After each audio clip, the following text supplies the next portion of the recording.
Welcome to Asmita tutorials.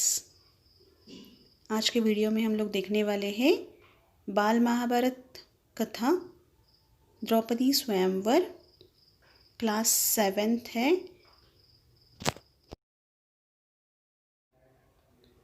बाल महाभारत पाठ द्रौपदी स्वयंवर क्लास 7th। शब्दार्थ: वृहदाकार बड़े आकार का, कोलाहल शोर, जोश उत्साह, प्रतीत मालूम, मृगछाला हिरण की खाल, विप्लव क्रांति, शत्रुता दुश्मनी, अग्निशिखा आग की लपट, भय डर, झुंड समूह।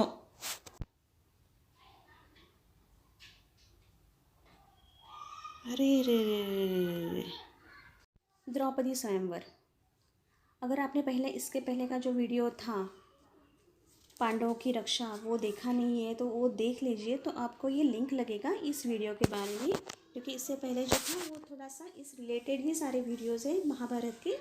तो प्लीज़ इससे पहले के सारे वीडियोज़ देख लो, लाइक करो, शेयर करो, कमेंट करो एंड सब्सक्राइब करो। अभी हम लोग देखेंगे इस लेसन जो है द्रौपदी स्वयंवर जो पार्ट है उसकी एक्सप्लेनेशन और जो भी डिफ़िकल्टीज़ है हम लोग इसमें सॉल्व करेंगे। जिस समय पांडव एक चक्रा नगरी में ब्राह्मणों के वेश में जीवन बिता रहे थे, उन्हीं दिनों पांचाल नरेश की कन्या द्रौपदी के स्वयंवर की तैयारी होने लगी। एक चक्रा नगरी में के ब्राह्मणों के झुंड पांचाल देश के लिए रवाना हुए। पांडव भी उनके साथ ही हो लिए। पांचों भाई माता कुंती के साथ किसी कुमार की झोपड़ी में आ टिके। पांचाल देश में भी पांडव ब्राह्मण वेश ही धारण किए रहे, इस कारण उनको कोई पहचान न सका। स्वयंवर मंडप में वृहदाकार धनुष रखा हुआ था, जिसकी डोरी तारों की बनी हुई थी। ऊपर काफ़ी ऊंचाई पर एक सोने की मछली टंगी हुई थी। उसके नीचे एक चमकदार यंत्र बड़े वेग से घूम रहा था। राजा द्रुपद ने घोषणा की थी कि जो राजकुमार पानी में प्रतिबिंब देखकर उस भारी धनुष से तीर चलाकर ऊपर टंगे हुए निशाने मछली को गिरा देगा, उसी को द्रौपदी वरमाला पहनाएगी।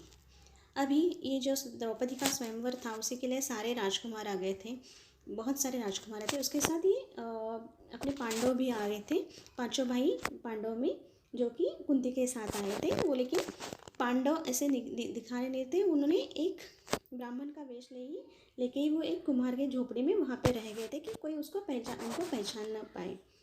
स्वयंवर ऐसा रखा हुआ था कि एक वृहदाकार धनुष रखा था। वृहदाकार मीन्स बड़े आकार का एक धनुष रखा था, जिसकी डोरी जनरली हम लोग जो धनुष देखते हैं उसकी डोरी नॉर्मल अपनी डोरी जैसी रहती थी, लेकिन ये तारों की बनी हुई थी।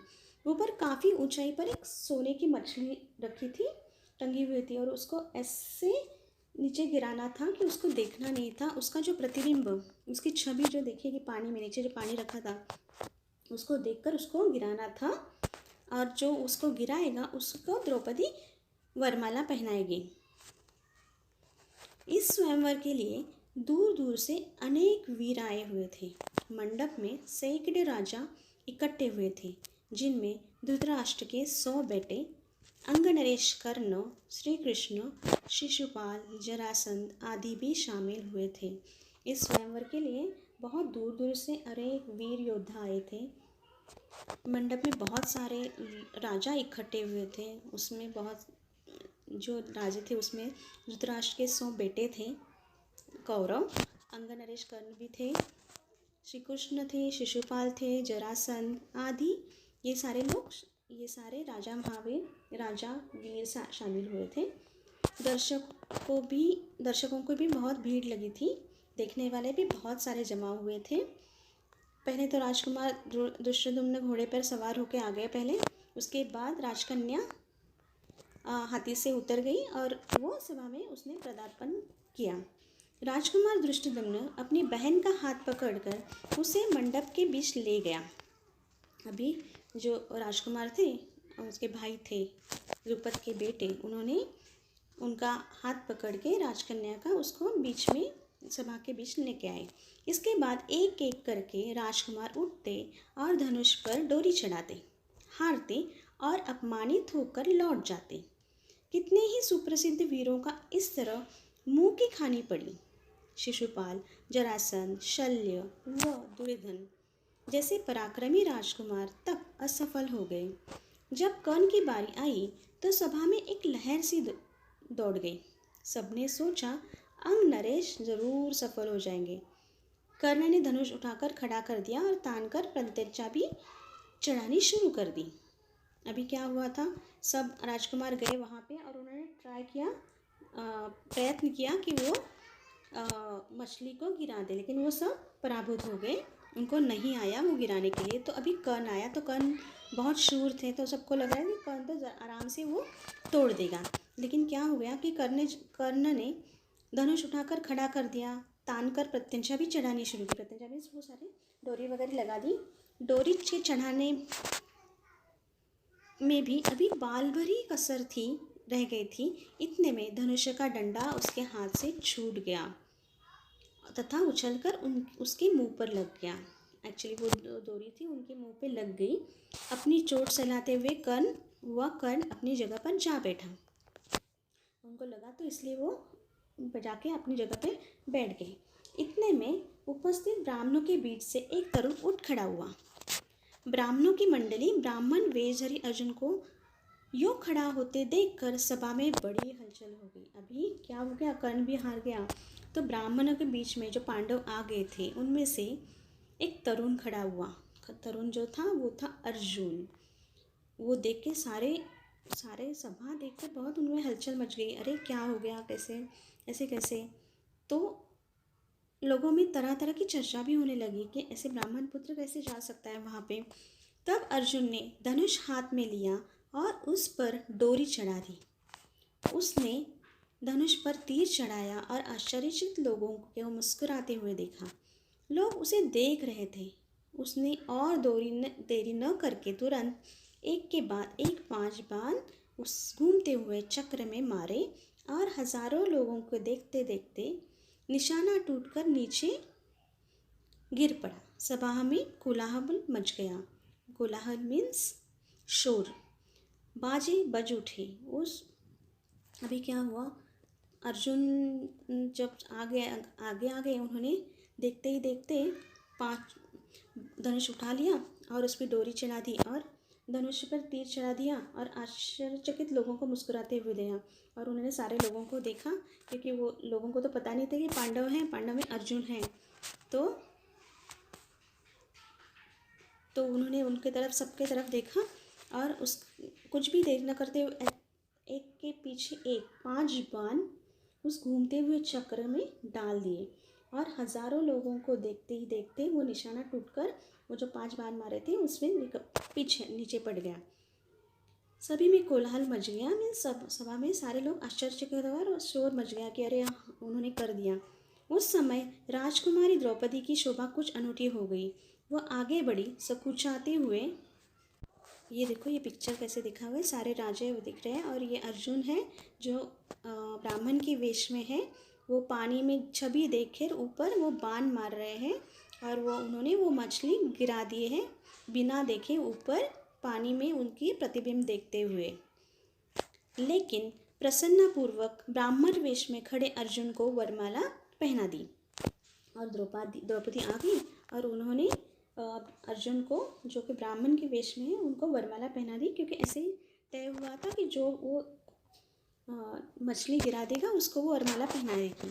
माता को यह समाचार सुनाने के लिए युधिष्ठिर, नकुल और सहदेव तीनों भाई मंडप से उठकर चले गए। अभी कुंती माता को तो ये बताना ही पड़ेगा, इसलिए वो युधिष्ठिर, नकुल और सहदेव तीनों भाई मंडप से उठकर चले गए उनके जो जहाँ पे ठहरे थे वहाँ पे। परंतु भीम नहीं गया। उससे भय था कि निराश राजकुमार कहीं अर्जुन को कुछ न कर बैठे। भीमसेन का अनुमान ठीक ही निकला। राजकुमारों में बड़ी हलचल मच गई। उन्होंने शोर मचाया।